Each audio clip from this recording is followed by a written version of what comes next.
12th class की आज के हिंदी के चैप्टर में मैं पद्य खंड का टॉपिक पढ़ाने जा रहा हूँ। नाम है पद, तुलसीदास का पद। इसके पहले भी हम लोग पद पढ़े हैं, सूरदास का पद पढ़े थे, लेकिन यह जो पद पढ़ रहे हैं वो तुलसीदास का पद पढ़ेंगे। तो कहता है कि तुलसी द्वारा रचित पद का भाव सौंदर्य निरूपित करें। परीक्षा में पूछेगा तो हम सबसे पहले तो जानेंगे कि प्रत्येक प्रश्न में हम 2 प्रश्नों का उत्तर दे रखे हैं। लॉन्ग क्वेश्चन का शॉर्ट क्वेश्चन, इसमें जहाँ जहाँ पैराग्राफ चेंज होगा वहाँ वहाँ बनेगा। तो सबसे पहले हम जानेंगे कि गोस्वामी तुलसीदास का परिचय दें। ऐसा प्रश्न अगर पूछता है तो पहले परिचय ले लेते हैं हम लोग। कहते हैं गोस्वामी तुलसीदास हिंदी के मध्यकालीन भक्ति काव्य सगुण भक्ति धारा की रामाश्रयी शाखा के कवि हैं। माने भक्ति धारा जब भी आएगा तो उसमें कई प्रकार की भक्ति धाराएँ होगी। कोई श्री राम को पूजेगा, कोई विष्णु को पूजेगा, कोई शिव को पूजेगा, कोई श्री कृष्ण को पूजेगा। यह जो थे वो रामाश्रयी शाखा के, मतलब राम को पूजने वाले ये कवि हैं। उनका जन्म 1543 ईस्वी में राजापुर, बांदा, उत्तर प्रदेश में हुआ था। 2 व्यक्ति के जन्म को लेकर दुविधा रहती है बच्चे।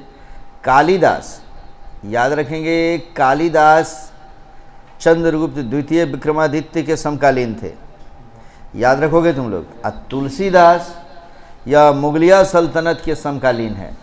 याद रखेंगे कि मुगलिया सल्तनत में भी किसके, हुमायूं के समकालीन इनका जन्म हुआ है।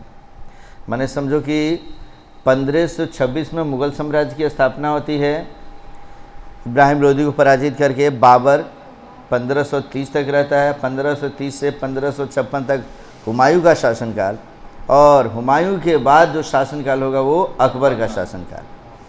तो अकबर के समय में ये प्रसिद्धि पाएंगे। तो एक तरफ अकबर, दूसरी तरफ तुलसीदास को याद रखेंगे। कालिदास चूँकि महान कवियों में, प्राचीन काल के महान कवियों में एक है, उन्हें भारत का शेक्सपियर कहा जाता है।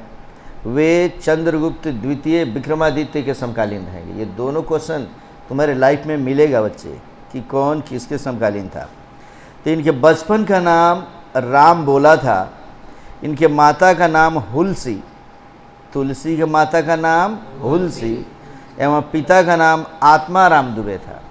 ये इम्पोर्टेंट, ये पूछता है इनके माता और पिता का नाम। तो आत्माराम दुबे और हुलसी के सुपुत्र हैं कौन, राम बोला।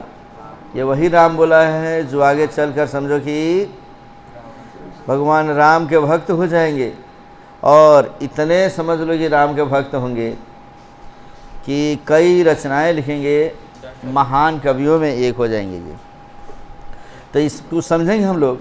इनका स्थायी निवास काशी में था। अच्छा, इसके पहले ऊपर थोड़ा और देख लो। बचपन में ही अनाथ होने के कारण इनका पालन पोषण एक प्रतिपालिका दासी चुनिया ने किया था।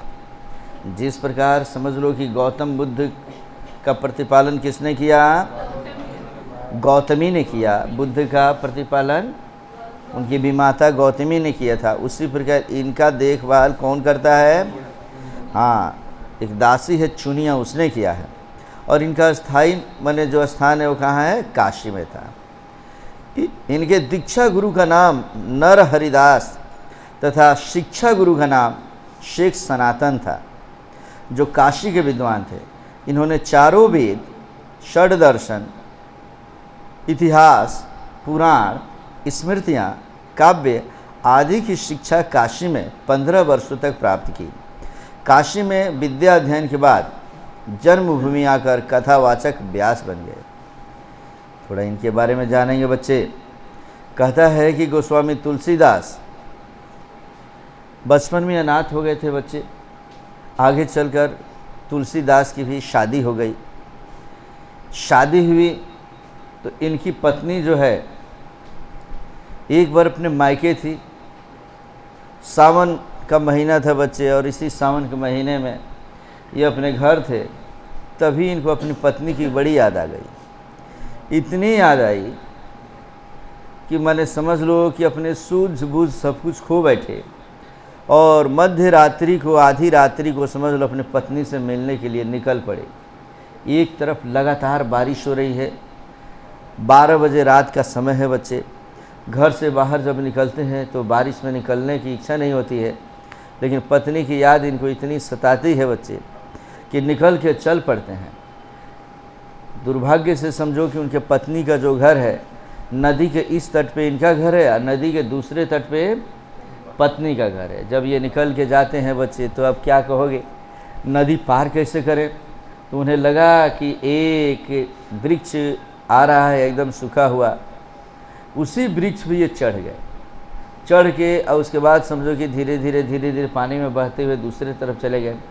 जब उतरे वहाँ तो पता चला कि वो कोई वृक्ष नहीं, एक लाश था जिसको लोग प्रायः सांप वगैरह काट देता है तो लोग पानी में बहवा देते हैं।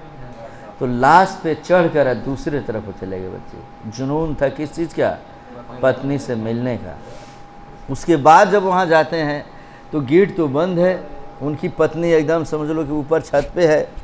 इनको पता चले उस कमरे में रहती है तो एक पेड़ का लतर इनको दिखाई दिया और उसी पेड़ के लतर को पकड़ कर जब खिड़की पे पहुंच के जब अंदर कूदते हैं तो वो लतर फनफना के भागता है वहाँ से। वो लतर नहीं है, सांप है। लेकिन हाय रे नशा पत्नी का। तुलसीदास कहते हैं तुलसी इश्क में पागल भयो, अरे समझ में ना, और अपनी सुध बुध सब खो गए। ये गाना भी है उन पे। और जब वहाँ पे उनकी पत्नी देखती है कि क्या भाग रहा है और ये कौन है, एक तो इधर तुलसीदास और ऊपर से थोड़ा खिड़की से झांक रही है तो एकदम देख रही है कि ये सांप जो लंबा सा एकदम अजगर जैसा था वो भागे जा रहा है यहाँ से। उनको बड़ी उसकी पत्नी को ग्लानि होती है कि क्या आप प्राणनाथ यहाँ क्या करने आए। तो लगे बताने कि क्या कहें, तुम्हारी याद आ रही थी इसीलिए एकदम रहा नहीं गया और मैं आ गया यहाँ पे। उनकी पत्नी बड़ी दुत्कारी, वो भी समझ लो कि भक्त थी, बड़ी दुत्कारी, और बोली कि हे तुलसी, धिक्कार है तुम्हारे जीवन को। जितना लगाव, जितना स्नेह, जितना प्रेम तुम मुझसे कर रहे हो, इसके एक अंश में भी अगर तुम ईश्वर से प्रेम कर लेते ना तो ज़िंदगी तुम्हारी सफल हो जाती। लेकिन तुम इस मरणशील शरीर को पाने के लिए और इतनी मध्य रात्रि में आए कैसे हो। तो बताया कि क्या कहे, जगह नहीं मिल पा, रास्ता ही नहीं था, एकदम समझो कि दिखाई नहीं दे रहा था। तो नदी पार कैसे कर लिए। तो वो मैं सोचा कि पेड़ है, लेकिन वो पेड़ सूखा पेड़ नहीं था, एक लाश था। अब उनकी पत्नी और ही एकदम ये हो गई बच्चे, बड़ी दुत्कारी, बड़ी बेइज्जत की उनको कि जा, अगर इसके थोड़ा सा भी अगर तुम प्रेम अगर ईश्वर से कर लेते तो तुम्हारी ज़िंदगी की नैया पार हो जाती। तुलसीदास काफ़ी दुखी हुए, बोले कि जिस पत्नी की चाहत में, जिसको पाने के लिए, जिससे मिलने के लिए मैं रात के अंधेरे में इस बारिश में एकदम निकलना मुश्किल है, वो भी समझ लो कि वो दिखाई कैसे दिया वो सांप, वो लाश। बादल जब कड़क रहा था तो कभी कभी जब बिजली चमकती थी उसमें उनको दिखाई दिया कि ये लाश है और ये सांप है। लेकिन इतनी धिक्कार मिली बच्चे तुलसीदास को कि तुलसीदास उसी से मैं सोच लिए कि जिस शरीर को पाने के लिए, जिससे मिलने के लिए मैं यहाँ आया, वो मुझे इतना दुत्कारती है, बेकार है ये ज़िंदगी। और वहीं से अपना रास्ता मोड़ते हैं बच्चे, वहाँ से चल देते हैं बैरागी होने के लिए, ईश्वर की तपस्या में लीन हो जाते हैं। और जब आते हैं तो अलग अलग गुरुओं से मिलते हैं बच्चे। तो उनके जो शिक्षा गुरु थे, जिससे मैं जो तुम्हें पढ़ाता हूँ तो मैं तुम्हारा शिक्षा गुरु हो गया, तुम्हें एजुकेशन देता हूँ, भौतिक जीवन को कैसे जी सकते हो तुम सुख सुविधा के साथ, तो मेरी नौकरी लग जाए, अच्छे जगह पे तुम चले जाओ, अच्छे नागरिक बन जाओ, ये शिक्षा है। और दूसरा होता है दीक्षा। दीक्षा गुरु वह होते हैं जो तुम्हें यह ज्ञान देते हैं कि परलोक में ईश्वर से मिलने के क्या साधन हैं, ईश्वर से कैसे मिला जा सकता है, ये संसार व्यर्थ है, उस संसार की कामना करो जिस संसार में जाने के बाद युगों युगों तक तुम रुकोगे। मतलब परमात्मा के बारे में, ईश्वर के बारे में, ब्रह्म के बारे में जो ज्ञान देता है, मुक्ति का मार्ग जो बताता है, वह दीक्षा गुरु होते हैं। इनके दीक्षा गुरु नरहरिदास और शिक्षा गुरु शेष सनातन थे, और जो एकदम सम काशी के विद्वान थे। और इस तरीके से जब वो आए तो 15 वर्षों तक वो शिक्षा काशी में प्राप्त किए। मैंने कई तपस्या किए बच्चे। कहते हैं कि उसी काशी में ये इतने तपस्वी हो गए राम जी के, आखिर जो राम का तपस्वी हो जाता है उसको कौन सबसे पहले मिलते हैं? हनुमान मिलते हैं बच्चे। और हनुमान आए, और हनुमान समझ लो सामान्य वेश धारण करके जब आए, तो आने के बाद इनको बहुत सारा फुसलाए भी, अरे क्या कर रहे हो? तो राम की पूजा। अरे राम के क्या पूजा करना है? राम को कौन पूछता है? दूसरे को पूछो, तीसरे को पूछो, तुम्हारी पत्नी तुम्हें याद कर रही होगी, वहाँ चले जाओ। और ये लगातार वो बोलते रहे, वो ब्राह्मण वेशधारी, लेकिन यह कभी अपने पद से विचलित नहीं हुए। इनके राम के प्रति समर्पण की भावना को देखकर अंततोगत्वा हनुमान अपना परिचय दिए, और वहीं इन्हें समझ लो ज्ञान की प्राप्ति हो गई, और तब ये प्रकांड विद्वान हो गए बच्चे। समझ गए? तपस्या करो, तपस्या करोगे जिस दिन तुम्हें मान समझ लो उसका फल मिल जाएगा, तुम लोग भी प्रकांड विद्वान हो जाओगे बच्चे, कहीं ना कहीं सेटलमेंट भी हो जाएगी तुम्हारी। तो पढ़ते हैं हम लोग कि गोस्वामी तुलसीदास जी का जीवन अत्यंत यातना एवं संघर्ष में गुजरा। शुरुआती दौर से बिल्कुल यातना से गुजर रहे थे बच्चे। बचपन में ही भिक्षा मांगते हुए वे साधुओं की मंडली से जाट लगे। स्वामी रामानंद की शिष्य परंपरा के उनके गुरु ने शिक्षा दीक्षा की व्यवस्था की, और विनम्र, मृदुभाषी, गंभीर और शांत स्वभाव के गौरवपूर्ण के सुंदर व्यक्ति थे ये, जिनके वक्ष स्थल पर तुलसी की बड़ी बड़ी गुरियों वाली माला रहती थी। दीनबंधु पाठक ने इनके व्यक्तित्व और बात करने की शैली से प्रभावित होकर अपनी पुत्री रत्नावली से इनका विवाह कर दिया था। किन से विवाह हुआ था बच्चा? रत्नावली से। सीधे साधे विनम्र मृदुभाषी रत्नावली के प्रेम में अब ये पड़ गए बच्चे। वे अपनी पत्नी से प्रगाढ़ प्रेम करते थे। वे कथावाचा की वृत्ति से अपनी गृहस्थी चलाते थे। शीघ्र ही गृहस्थ जीवन का परित्याग कर वे विरक्त साधु जीवन में चले गए। क्यों चले गए बच्चे? कहानी बता दिया मैं तुम्हें। जिस रत्नावली से मिलने के लिए जाते हैं वही रत्नावली इनको बड़ी बेइज्जत करती है कि जा हे तुलसी, कम से कम उस ईश्वर को अगर पूजे होते, उस ईश्वर की चाहत में थोड़ा सा निकल गए होते तो ज़िंदगी तुम्हारी पार घाट लग गई होती। इसीलिए वे गृहस्थ जीवन का परित्याग कर दिए, और परित्याग करके विरक्त साधु जीवन में चले गए। और तुलसीदास में राम भक्ति से प्रेरित होकर अपने राम कथा ग्रंथों में राम तथा अनेक भक्तों का चरित्र प्रस्तुत किया है। भक्त माने जो भी व्यक्ति राम के भक्त हैं, और उनके साथ कई सारी चीज़ें हैं, कई घटनाएं होती हैं। जैसे तुम किसी को पूछते हो, तुम्हारे जीवन में परेशानियां आ जाती है, फिर राम जी की कृपा हो जाती है और तुम ठीक हो जाते हो। ऐसी कई कहानियों का इन्होंने रचना किया है। उनकी रचना मानवता के सर्वोच्च आदर्श की स्थापना करता है। उनका रामचरितमानस चौपाई बंद परंपरा का काव्य है। तुलसीदास अपनी रचना में अवधी एवं ब्रज दोनों भाषाओं को अपनाया है। गोस्वामी तुलसीदास जी को वाल्मीकि का अवतार कहा जाता है। तुलसीदास का मानस साहित्य उच्च कोटि का ग्रंथ है, जिसके कारण वह धर्म ग्रंथ के रूप में प्रतिष्ठित हुआ। उनकी रचना जनता के हर राग रंग की कथा है। तुलसीदास जनता के सुख दुख में शामिल होते हैं, इसलिए वे घर घर के कवि कहलाते हैं। उन्हें महाकवि के नाम से जाना जाता है। तुलसीदास की 12 रचनाएं मिलती है जो निम्नलिखित है। अब इसके पहले मैं बता दूं बच्चे कि जब उनको ज्ञान की प्राप्ति होती है, उनकी पत्नी उन्हें ठुकरा देती है, तो उन्हें गृहस्थ जीवन से मोह भंग हो जाता है, और ईश्वर की चाहत में जब निकलते हैं तो राम की चाहत में निकले हुए तुलसीदास राम को इतना चाहते हैं, राम भक्त बन जाते हैं कि जिस प्रकार वाल्मीकि ने रामायण का रचना किया था, ठीक उसी प्रकार ये बिल्कुल मैंने तुलसीदास ने रामचरितमानस की रचना कर दी है। रामचरितमानस जो लिखे, आज के डेट में जो तुम पढ़ते हो रामचरितमानस, वो किसका लिखा हुआ है? तुलसीदास का लिखा हुआ है बच्चे।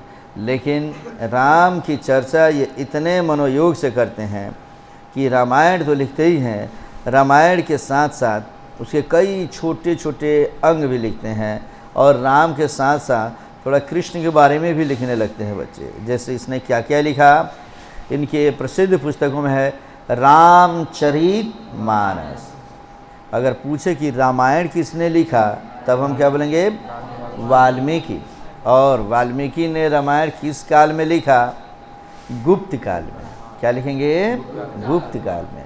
और गुप्त काल में वाल्मीकि ने जो रामायण लिख दिया, उस रामायण एक काल्पनिक कथा है, लेकिन उसके बावजूद भी वो व्यक्ति के मन में इतना रच बस गया कि वो एक जीवंत पात्र हो गया और राम हम सबके आदर्श हो गए।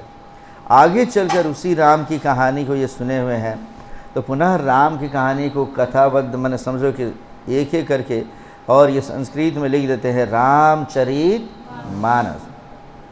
वही नहीं, इनकी अलग पुस्तकों में है रामलला नहदु, रामलला नहदु नहीं, रामलला नहचु, रामाज्ञा प्रश्न, जानकी मंगल, पार्वती मंगल, गीतावली। गीतावली महाभारत के गीता से लिया गया है, आ रहा समझ में जी। कृष्ण गीतावली, विनय पत्रिका, वरवय रामायण, दोहावली, कवितावली, हनुमान बाहुक। जो राम का भक्त हो वो हनुमान को छोड़ सकता है क्या बच्चे? तो हनुमान बाहुक भी इन्होंने लिखा। और अगले पुस्तक का नाम है इनका वैराग्य संदीपनी इत्यादि। इसमें से याद रखेंगे हम लोग रामचरितमानस, रामाज्ञा प्रश्न, गीतावली, विनय पत्रिका, वरवय रामायण, ये 4-5 पुस्तक अति महत्वपूर्ण। जब भी वीडियो देखोगे इस पर स्टार लगा लोगे, वीडियो को थोड़ा सा पॉज करके उसके बाद इसको लिख लोगे। अनेक कृतियों की रचना करने के बाद तुलसीदास की मृत्यु 1623 ईस्वी में हो गई बच्चे। तो इस तरीके से याद रखेंगे हम लोग कि 1623 ईस्वी में इनकी मृत्यु होती है, और 1605 में अकबर की मृत्यु हो जाएगी। याद रखना तुम लोग। अरे मैं कह रहा हूँ 1605 में उसकी मृत्यु 1556 ईस्वी में बैठेगा बच्चा, और 1605 में मृत्यु हो जाएगी। स्मरण ठीक से किया करे तू एकदम। तो इस तरीके से बच्चों कोई दिक्कत किसी को, तो तुलसीदास का परिचय जान ली हम लोग। तब अगले टॉपिक में हम पढ़ेंगे भावार्थ।